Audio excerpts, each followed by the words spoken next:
오늘은 성령 강림 주일입니다. 마가의 다락방에 모였던 120명의 성도들에게 성령님께서 임재하신 날입니다.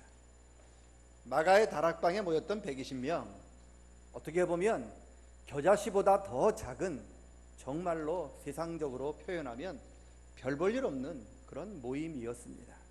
그런데 이 작은 모임이 당시 세계를 지배하고 있던 로마 제국을 변화시켰습니다.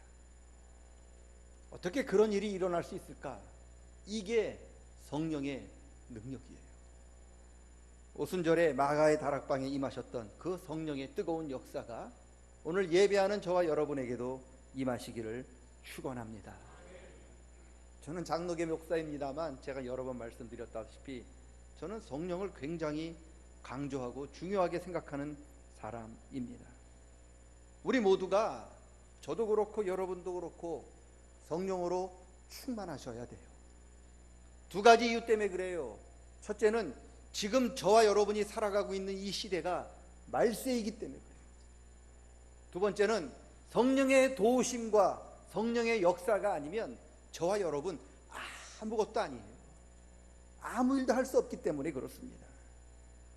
여러분, 구약 성경을 보면은요, 성령 하나님께서는요 오직 특별하게 택하신 사람에게만 성령을 주셨어요. 모세, 여호수아, 기드온, 삼손, 이사야, 예레미야, 여러분, 하나님께서 특별히 선택하신 몇몇 소수에게만 하나님이 성령을 부어주셨고 그들을 통하여 하나님의 역사를 이루어 가셨습니다. 일반 백성들은요, 일반 사람들은 성령 받을 수가 없었어요. 그들은 성령 받은 사람들이 가르쳤던 말과 그들의 행동, 그들의 그 지시하는 내용을 따라가기만 하면 됐어요. 그런데 요엘이라고 하는 선지자가 나타나 예언합니다.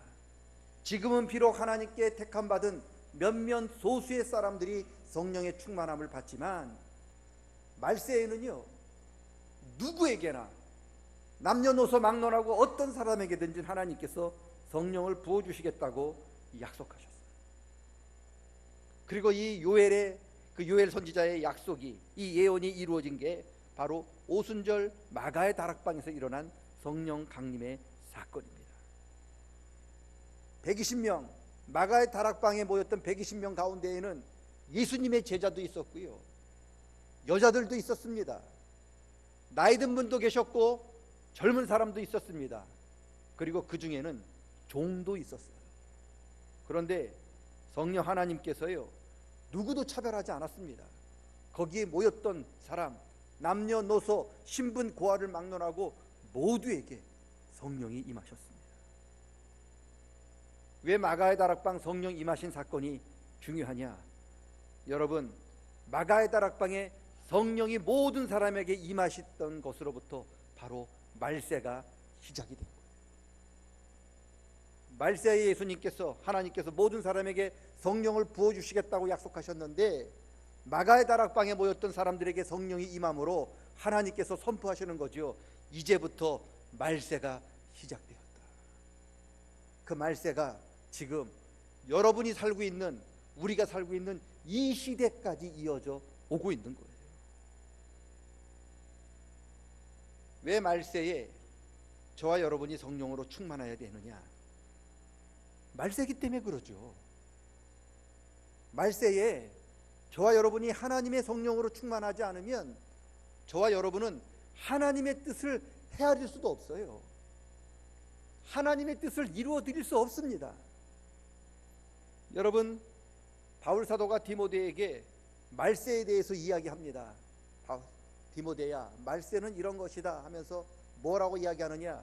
여러 가지 이야기를 하는데 한마디로 요약을 하면 말세에는 네가, 예수 믿는 사람이 하나님 백성으로 살지 못하도록 방해하는 것들이 너무나 많다.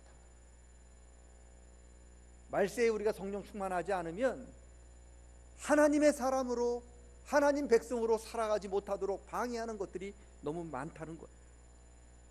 그래서 내 힘으로는, 내 능력만으로는 하나님의 뜻을 깨달을 수도 없고 하나님이 기뻐하시는 일들을, 뜻을 이루어 드릴 수도 없다는 거죠. 그저 눈만 뜨면 어떻게 하면 내 소견에 옳은 대로 행할까? 그저 눈만 뜨면 어떻게 사탄의 미혹을 따라서 그렇게 살 수 있을까? 그 생각만 하게 된다는 거예요. 이게 말세예요. 오직 성령 충만해야만 하나님의 뜻을 바로 깨달을 수 있게 되고, 성령 충만해야만 하나님의 뜻을 이루어드리는 삶을 살아갈 수 있다라는 거예요. 예언자들이 이스라엘 백성들의 모습을 가끔 아이를 낳는 산모에 비유할 때가 있어요. 저는 뭐 남자기 때문에 제가 아이를 낳아보지 못했고, 제가 아들 딸 낳을 때 저는 제주에서 목회를 했고, 우리 집사람은 처갓집 안산에서 아이를 낳기 때문에 제가 아이를 어떻게 낳는지 보지를 못했어요. 전화가 왔더라고요. 아들 낳았네, 딸 낳았네. 장모님으로부터 소리만 들어서 낳으면 낳는가 보다 그렇게 했는데, 드라마를 보니까, 연속극을 옛날 걸 보니까는 이렇게 좀 아이 낳는 모습들을 이해가 되더라고요. 아이가 나오려고 그러니까 산파들이 힘줘 그러더라고요. 힘을 줘야 아이가 나오는 거예요. 그런데 선지자들이 이스라엘 백성들의 모습을 뭐라고 이야기하느냐? 산모가 지금 아이가 나오려고 힘을 줘야 되는데, 아기가 지금 간신히 지금 나올까 말까인데 힘을 다 쏟아서 힘을 더 이상 쓸 수 없다는 거예요.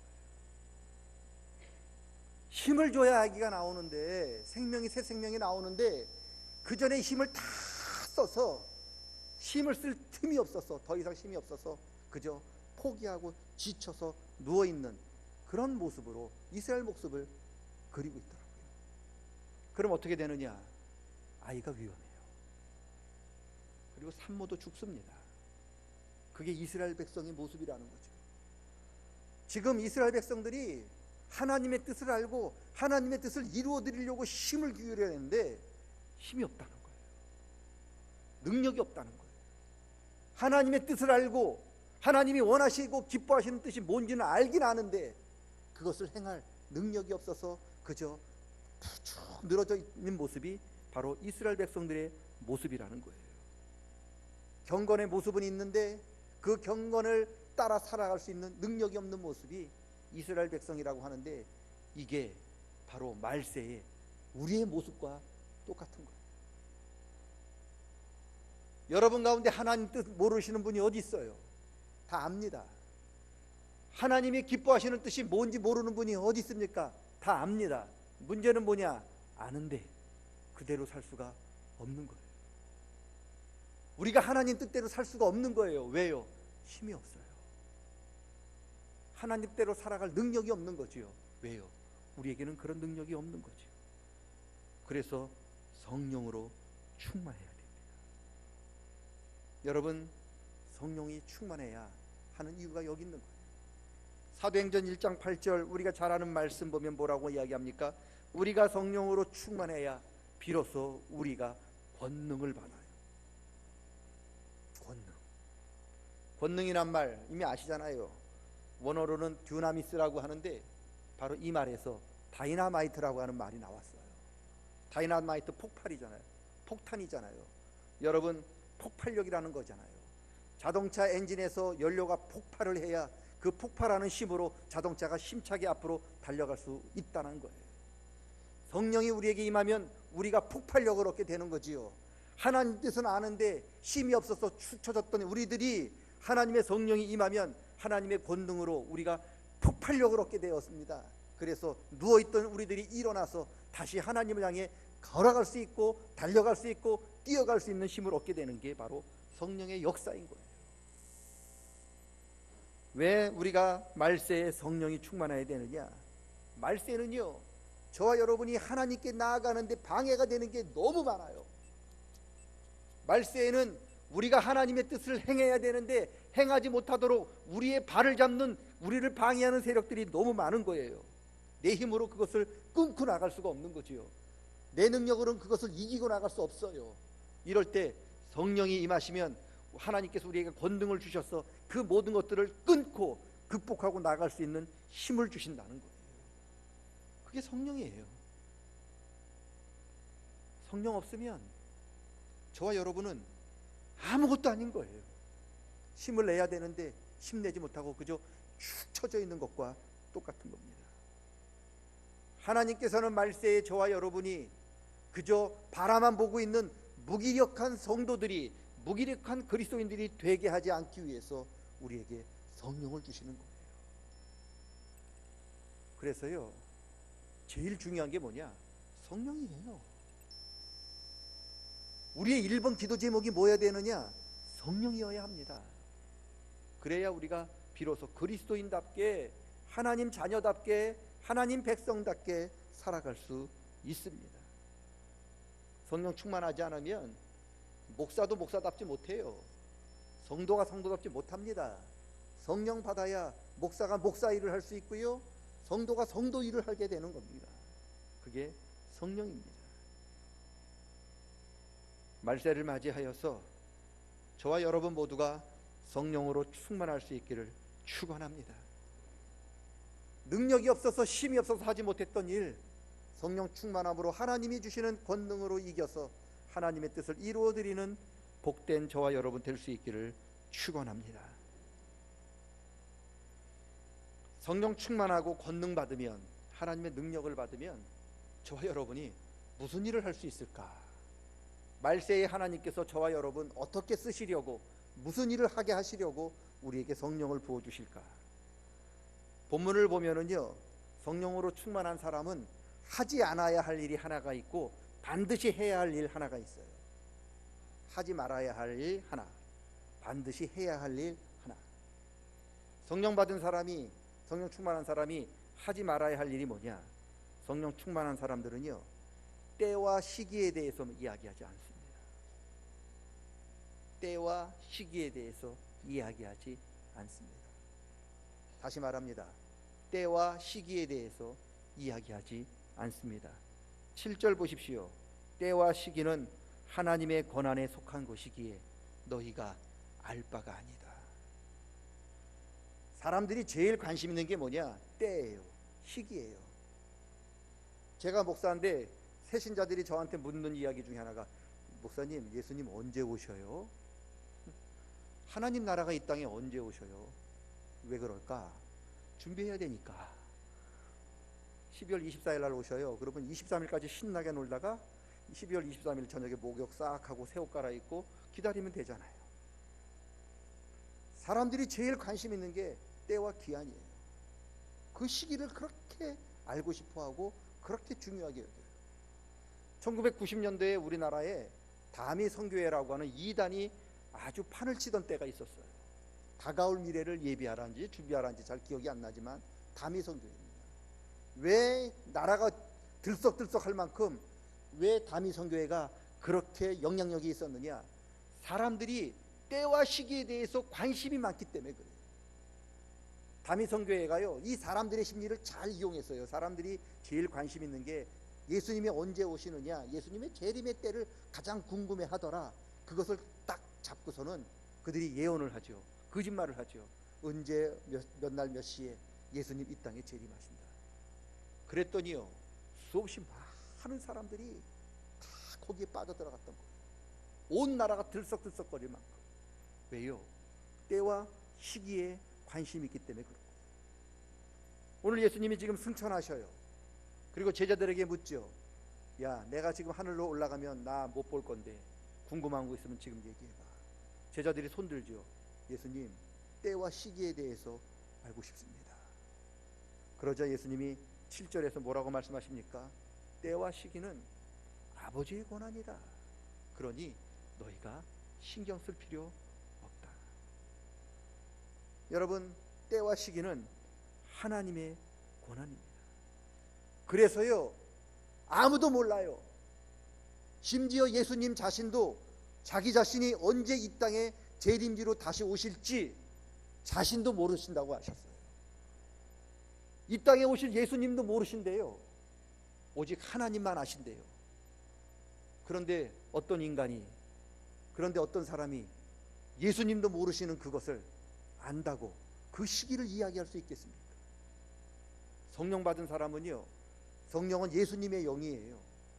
예수님의 말씀을 생각나게 하는 영이 성령인데, 예수님도 모르는 그 영이, 모르는 것을 어떻게 성령 받았다고 하는 그 사람이 이야기할 수 있겠습니까?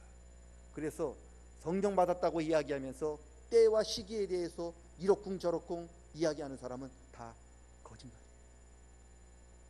성령 받은 사람은 절대로 때와 기한에 대해서 이야기하지 않습니다. 그렇게 이야기하는 사람은 양의 탈을 쓴 일이 다 거짓죄입니다. 때와 시기는 오직 하나님만 아십니다. 하나님께서 하나님이 정하신 때에 주님의 그 뜻을 나타내 주실 줄로 믿습니다. 바라기는 때와 시기를 겸손하게 모든 것은 하나님 손에 있습니다라고 주님께 맡기는 복 있는 성도들 되시기를 축원합니다. 우리는 그저 기다릴 뿐인 거예요. 그게 우리가 할 일이죠. 그걸 땡기거나 늦추거나 우린 그런 자격 없어요. 그냥 때와 시기는 아버지라고 그저 아버지 이름 부르며 기다리는 복 있는 성도들 되시기를 축원합니다. 하지 말아야 할 것입니다. 성령 충만한 사람은 때와 시기에 대해서 말하지 않아요. 그러면 반드시 해야 될 게 뭐냐? 성령 충만한 사람은 주님의 증인입니다. 8절 보세요. 성령이 임하시면 너희가 권능을 받게 될 것이고 권능을 받은 사람은 예루살렘이든 온 유다든 사마리아든 심지어 땅끝에서든 주님의 증인이 되리라. 왜 말세에 하나님께서 저와 여러분에게 성령 부어주셨느냐? 때와 시기에 대해서 계산하고 연구하라고 주신 게 아닙니다. 그러면 왜 주셨습니까? 어디에 있든지 여러분이 있는 그곳에서 주님의 증인으로 살라고 주신 거예요. 성령 충만한 사람은요, 주님의 증인입니다. 증인이 어떤 사람입니까? 자기가 본 것, 자기가 들은 것, 자기가 받은 것에 대해서 이야기하는 사람이죠. 자기가 뭘 만들어내거나 자기가 뭔가 꾸며낸 것을 이야기하는 사람이 아닙니다. 자기가 본 것, 자기가 들은 것, 자기가 받은 것 이야기하는 사람이죠. 예수 믿고 10년 지났으면 본 게 있을 거 아닙니까? 들은 이야기가 있잖아요. 하나님께 받은 은혜가 있잖아요. 그거 간증하는 사람이 증인이에요.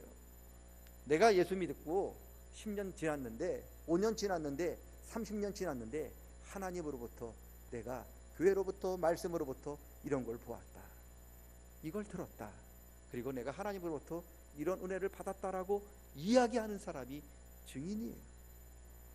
주님은 그 이야기를 하라고 저와 여러분에게 성령을 주신 거예요. 어떻게 이야기를 해야 되느냐? 목숨 걸고 이야기해야 돼요. 증인이라고 하는 단어는 순교라고 하는 단어와 말이 똑같아요. 같은 단어를 씁니다. 내가 본 거, 내가 들은 거, 내가 받은 거 진짜야? 물을 때 내 목숨 걸고 증명한다. 그게 증인인 거예요. 내 목숨 걸고 내가 들은 게 진짜라고 하는 것, 내 목숨을 걸고 내가 받은 게 진짜라고 하는 것을 증거하는 사람이 증인입니다. 주님은 저와 여러분에게 이런 증인으로 살려고 성령을 주셨다는 거죠. 우스갯소리가 있어요. 가짜 만병통치약을 파는 사람이 있는데 약을 굉장히 잘 팔더래요. 팔았다면 다 팔더라는 거예요. 그래서 어떤 분이 물었대죠. 이거 가짜 약 뻔한데 어떻게 그 가짜 약을 그렇게 잘 팔 수 있느냐? 그 비결이 뭐냐 그랬더니 그분이 그렇게 얘기했대죠. 이 가짜 약이 마치 진짜 약인 것처럼 목숨 걸고 팔았다는 거예요. 가짜 약이 진짜 약인 것처럼 자기 목숨을 걸었대요. 그랬더니 사람이 그게 진짜인 줄 알고 사더라는 거예요. 가짜도요, 파는 사람이 목숨 걸면 진짜처럼 느껴진다는 거죠. 그런데 우리는 진짜를 갖고 있는데, 우리의 생명 대신 예수님 갖고 있고 영생을 주시는 예수님을 갖고 계시고 하나님의 아들 예수님을 갖고 있는데 왜 우리는 이 진짜 예수님을 다른 사람들에게 왜 진짜라고 이야기하지 못하느냐? 목숨을 걸지 않기 때문에 그런 거죠. 예수님이 진짜라고 내가 목숨 걸고 이야기하지 않기 때문에 그런 거죠. 예수님이 하나님의 아들이라고 내가 목숨 걸고 증거하지 않았기 때문에 그렇죠. 그러니까 가짜는 목숨 걸고 거기를 팔아서 가짜가 진짜로 둔갑하는데, 진짜를 가지고 있는 우리 그리스도인들은 예수님이 진짜라고 목숨을 안 거는 거예요. 그랬더니 그것을 듣는 사람들이 에이, 예수님이 진짜 아닌가 보다. 저 이야기하는 사람이 자기 목숨을 안 거네. 그렇게 이야기한다는 거죠. 여러분, 저와 여러분이 성령을 충만하면요, 예수님의 진실된 증인이 된다는 거지요. 이게 무슨 뜻입니까? 사도행전 읽어보면 성령으로 충만한 제자들이 밖에 나가서 제일 먼저 한 일이 무엇인지 아십니까? 예수님 진짜입니다. 예수님 진짜 하나님의 아들입니다. 예수님 진짜 메시아였습니다라고 그들이 목숨 걸고 증거해요. 너 그런 소리 하면 죽인다.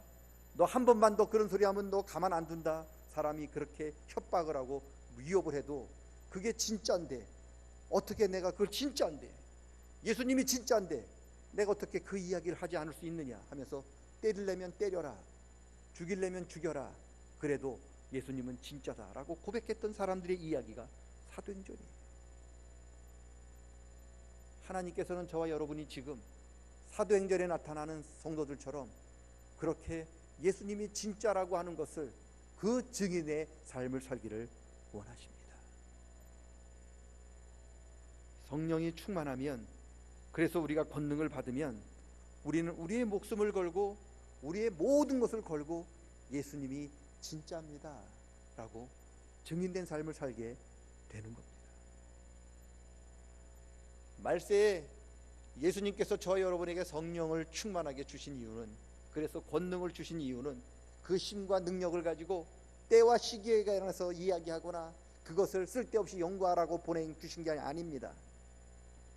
오직 주님의 증인된 삶을 살라고 주신 줄로 믿습니다. 바로 그 일을 감당하기 위하여 오늘 주님 저와 여러분에게 성령의 충만함을 허락해 주셨습니다. 성령 충만함으로 이 말세에 주님의 증인된 삶을 살아가는 저와 여러분 되시기를 축원합니다.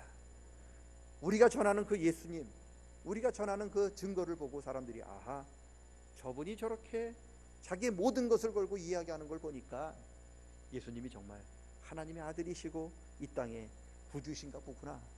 그렇게 많은 사람들이 저와 여러분이 증인된 그 증언을 듣고 주님께 돌아오는 역사가 나타날 수 있기를 축원합니다. 오늘은 성령 강림절입니다. 오순절 마가의 다락방에 임하셨던 성령의 충만함이 오늘 저와 여러분에게도 임재하셔서 우리도 이 땅에서 주님의 증인된 삶을 살아가는 새 힘과 능력을 얻고 나아가시기를 주의 이름으로 간절히 축원합니다. 따라합니다. 주님, 말세에 주님의 증인으로 살고 싶습니다. 성령으로 충만하게 하시옵소서. 이게 저와 여러분의 기도가 될 수 있기를 축원합니다. 이 말세에 주님의 증인된 삶을 살고 싶사오니 주님 성령으로 충만하게 하시옵소서. 이게 저와 여러분의 기도가 될 수 있기를 축원합니다. 우리 통성으로 1, 2분 동안 우리 지금 오늘 말씀을 생각하면서 이 말세에 주님의 증인된 삶을 살 수 있도록 우리에게 성령 충만함을, 성령의 권능을 허락해 주시옵소서. 이 시간 1, 2분 동안 하나님 앞에 함께 기도하도록 하겠습니다. 하나님 아버지 감사합니다. 이 말세를 살아갑니다. 하나님, 성령의 능력 없이는 우리가 무늬만 그리스도인입니다. 능력은 그리스도인이 아닙니다.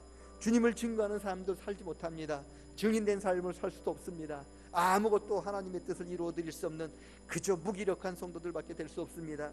이런 우리를 안타깝게 보시고 성령의 충만함으로 우리에게 권능을 주신 주님, 다시 한번 우리가 그 자리에서 일어나 주님의 증인된 삶을 살아갈 수 있도록 도와 주시옵소서. 때와 시기와 하나님, 그런 우리의 속한 아닌 것들에게 다 마음이 떠나게 도와주시고 온전히 주님께서 바라시고 원하시는 것처럼 주님의 증인된 삶을 살아가는 우리의 목숨을 다하여 힘을 다하여 뜻을 다하여 하나님을 증언하는 증인된 삶을 살아갈 수 있도록 우리를 붙들어 주시옵소서. 하나님 아버지, 이 말세에 우리가 주님의 증인된 삶을 살고 싶습니다. 우리에게 성령의 충만함을 허락하여 주시옵소서. 내 힘과 능력으로 불가능하기 때문에 주님 앞에 간절히 엎드립니다. 주님, 성령의 충만함을 허락하시고 주님의 권능을 덧입혀 주시사 우리가 있는 그곳에서 힘을 다하여 마음을 다하여 우리의 성품과 목숨을 다하여 주님을 사랑하며 주님을 증언하는 증인이 되게 하여 주시옵소서. 예수님의 이름으로 기도드리옵나이다. 아멘.